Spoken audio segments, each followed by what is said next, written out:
trust me, at the top it isn't lonely. Everybody acting like they know me, dog.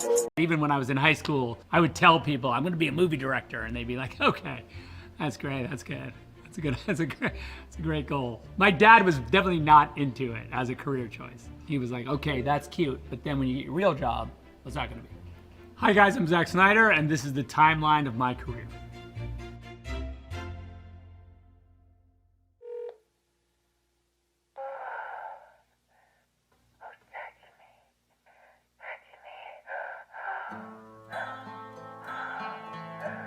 I'm trying to remember if Love is a Crime was the first. I think I might have still been in school when I did that video. I did look at it the other day. It was like, wow, what the hell is that? Did I really do that? Clearly I needed the money. I have very little recollection of it other than I know that even for me in film school, there was no money. There was no budget. I just remember going, I don't know if I can film a thing for this amount of money. I'll try. I don't know where we're gonna get a model who will do it for this amount of money. Those things you want. Between Lizzie Borden and Dawn of the Dead, there's hundreds of TV commercials and dozens and dozens of music videos. And better ones than that, I might say. I did a bunch of kind of cool music videos as well along the way. I got better, I guess is the point. See! I got him. Damn. Now, up to that point, I also had, I was attached to Mage, which is a comic book that I didn't do at Disney. I was going to direct the SWAT movie at Sony, but I quit because they wanted to make it rated PG-13, and I was like, no, can't do it. And I had 300 already, had shopped around 300 and been told no. After I quit SWAT, Dawn of the Dead came along and I was eager, and I really thought I was like, this I can do. I felt like the tone was really interesting to me, this kind of combination of have fun but don't make fun. Be reverent to the genre, but also push it. The kind of deep dive, Easter eggs, multi-layered. We took a lot of careful time on everything and all the backgrounds and all that stuff, and I was drawing like crazy to get all the, to storyboard this movie. And at the time, I didn't even share really those storyboards with a lot of the people because I didn't even know that was how you did it. I just do it for myself. I had been a director cameraman for 11 years and had seen every possible scenario from sort of a production standpoint. I was intimidated though by the machine and the length of the schedule and the cast, and that part was made me nervous. I felt confident that I could make a cool kind of movie out of it.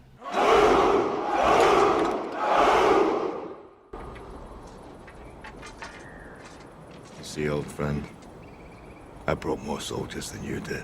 300 happened, I shopped it to Warner Brothers, and they said that they had a movie called Troy, and that it was a sword and sandals movie. And they said, like, here's the thing we have in our movie. We have a guy named, I don't know if you've known, his name's Brad Pitt. And and you have what now, a comic book? That's cute. So, no. After Dawn's was successful and people seemed to like it, that's what started the process of 300. And we shot a test, because no one knew when I said, it's gonna look just like the comic book, they were like, yeah, but where in Greece are we filming? I'm like, we're not filming in Greece. We're filming just against the green screen. And they were like, what? No, that's gonna be horrible. I shot a test to show them what it would look like. And I even think after I showed it to them, they weren't sure what, they were like, okay, you could go try that. And I really was happy with the way it turned out. I mean, to this day, people are like, 300 is crazy. I've been a lifelong fitness fanatic. And I think that has a lot to do with even just sort of the physical representation of men and women in my movies. I really like them to be sort of, a certain way. Just aesthetique is very important to me when it comes to that sort of physicality. So yeah, we train pretty hard. And we've trained in all the movies. Like, there's always a gym. We always build a gym on set, and we invite everyone to work out if they want. Mark Twight, who trained the guys, he always said it was like, there was some psychological warfare that went on, even beyond, like when I left, I was like, okay, I don't even want to know about that. That looks like a lot of painful stuff happening. They call me Dr. Manhattan. They explain the name has been chosen for the ominous associations it will raise in America's enemies. I'm a huge fan of the graphic novel. It's probably the greatest graphic novel ever written. I knew the material, and when they asked me, I just felt like, I was like, yike, you know, that's a big, if you were religious, it would be like someone saying, we should make the Bible into a movie, what do you think? And you might just be like, I don't know. The thing was, I was sure they were gonna make the movie anyway, with or without me. There was just a lot of things in it that I was like, oh, it's not really correct to the graphic novel. And so the process that I went through when I said I would do it was kind of trying to reinsert as much of the graphic novel back into it as possible in a sort of subversive way over time, which has become now like a hallmark of my career. I really love it, and I think it's a bit of a cult classic now, you know. It's a movie that's probably was made 10 years before it should have been made, based on what it says about the genre. You know, I was making it based on this comic book genre, right? Not the movie genre necessarily, but the movies have caught up to it. Now, I really just want to reach out to Alan Moore, and I think I really need to have a coffee with him at some point and just explain myself.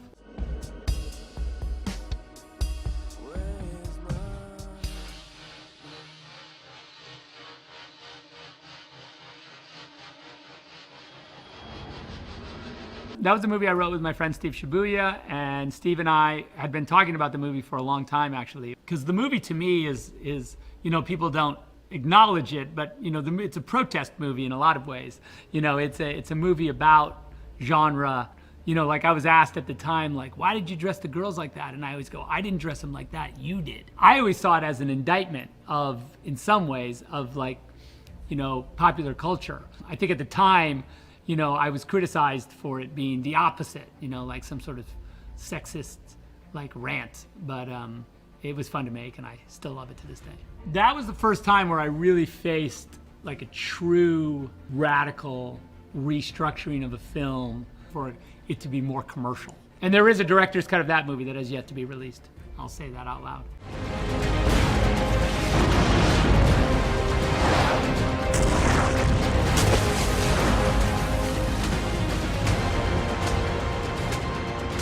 My friend Christopher Nolan called me and said, hey Zach, would you have any interest in making a Superman movie? David Goyer and I wrote a script, a Superman script, and I don't think I want to do it. Do you have any interest in it? And I was like, yes, yeah.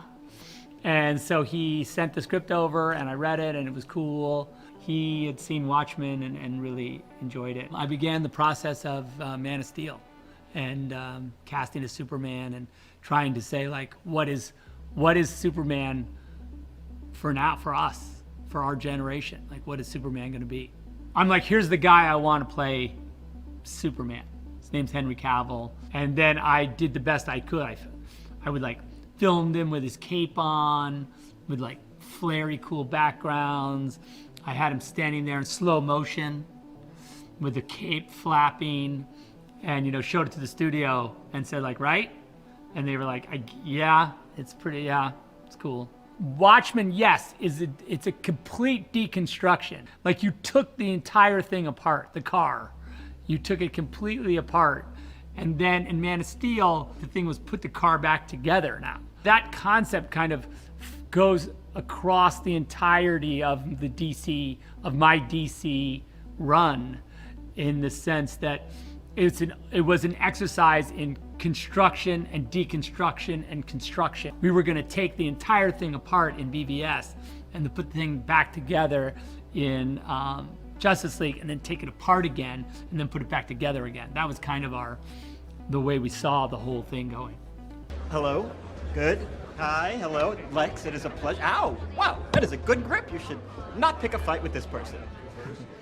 So, after all these years, we finally got you over to Metropolis. We imagined that there would be a world, possibly, where there would be a sequel to Man of Steel, And I think when, after the movie came out, and there was this discussion of going ahead with a sequel, it was pretty early in the process that we were like going to bring Batman into the movie. Once you say that out loud, like we should have Batman in the movie, it's hard to put that back in that toothpaste back in the tube, you know? Because like they're like, well, we should have a cooler guy than Batman, and then that doesn't exist, so you're kind of stuck with Batman now. Ben Affleck, you don't really need to pitch. It was more me convincing Ben that it was a good idea, you know, and he was hesitant, I'll be honest, because, you know, it's Batman, and the internet can be cruel, which it was.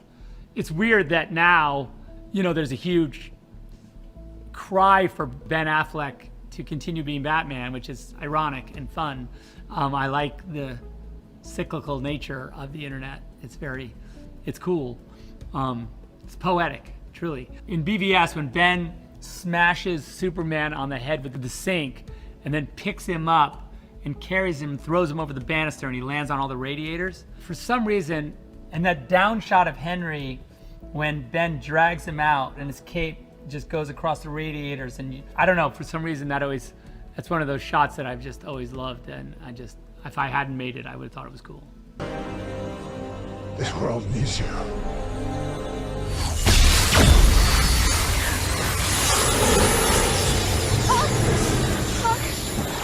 Hold your fire! Hold your fire! When the movie came out in 2017, you know, I was not doing the movie anymore, and they had done the movie. They'd finished the movie without me. I think there was a guy in Wales who walked out of the movie theater and hashtagged and released on that day of release the Snyder Cut, right? On the day of release, that hashtag was used for the first time. 2 years later, on the anniversary of the movie, November 17th again, there was a huge Twitter campaign that had gone on that was joined by Gal and Jason and Ben and Ray, and to release the Snyder Cut. And that was when I got a call from the studio to say, what is that? What does the reality of releasing the Snyder Cut look like? And that was when I got the smallest inkling that there was a chance that that could be a reality. First thing they said was like, we want to release the Snyder Cut, but just in its raw form, unfinished, on HBO Max. And I was like, no, and I'll tell you why it's a no. It's a no for 3 reasons. 1, if I release the movie, the internet leaves you alone. I don't know if that's a good idea or not. 2, if I release the movie in its raw form, you get all your viewers to HBO Max based on kind of, I don't want to say, just based on this rough version of the movie. And 3, you get to point at the movie and go, see, it's not that good. We were right. Look at how weird it's like. All those like previs and it's horrible. So I was like, that's a hard no. I said, well, can I at least come in and tell you what I think the best version of this would be? And so I went in and just kind of pitched them on finishing the movie correctly and Zack Snyder's Justice League and how we could market it and what it would mean to the fans and all that. And then they came over to my house and watched it. No one had ever seen this version of the movie. They were like, okay, we're inclined to do it. And then the truth is, I think that when the pandemic struck, a lot of the visual effects houses went down because they had no thing to work on. And we had a finished film. And so the kind of stars aligned and they were like, okay, if we do it right now. And that's how it kind of came to be. And I love the material, and so I'm excited for them when they come on set in their costumes. You know, it's just cool. I was like, look at you guys, this is so cool. It's like literally a labor of love. You know, I didn't get paid, and I was happy to. When you make something purely for justice, to have it be received well is really the reward.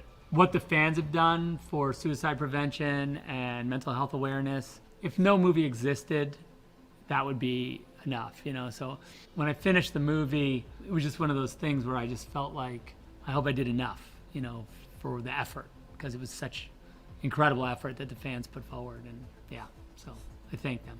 There is an abandoned rescue helicopter on top of the North Tower, Sodom. If you coordinate and communicate, this should be a simple in and out. I wrote the story like right after dawn. I probably wrote the story in 2004. to be honest, is when I came up with the idea. And it kind of had bubbled and sort of, it had always been there because I could pitch it really easily. It's like such an obvious thing. It's like, oh, there's a zombie outbreak in Vegas, and they wall the city and they leave the zombies inside. I was meeting here at Netflix. I was just talking to Scott Stuber, and I mentioned Army, and he was like, what about that? What about making that? And I was like, sure, that would be fun. And it's kind of nice. I mean, that's the great thing about Army is that, like, it's original IP, and it's just us, making it up in the best possible way.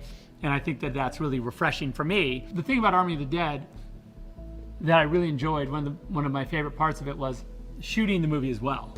And sort of this experience with having the camera be a raw tool in your hand is different than like a directed tool, right? To make those decisions yourself, and to and the lighting and the time of day and every single aspect of how you're gonna photograph it, and even the intimacy of the cameras and how you photograph, all those things become like really visceral tools in the making of the movie. I was working with a lot of the people I've worked with in the past, who are like top of their game pros. There's a familiarity to it because it's zombies, but they know I know, so that they can let me do my thing. I don't know if I had an idea about what it would be, but it's been a wild ride. I mean, we just got back from Hawaii. I had 8 days off, so that's plenty for another year probably. I got some projects lined up that I want to get in the shoot. So yeah, I want to shoot.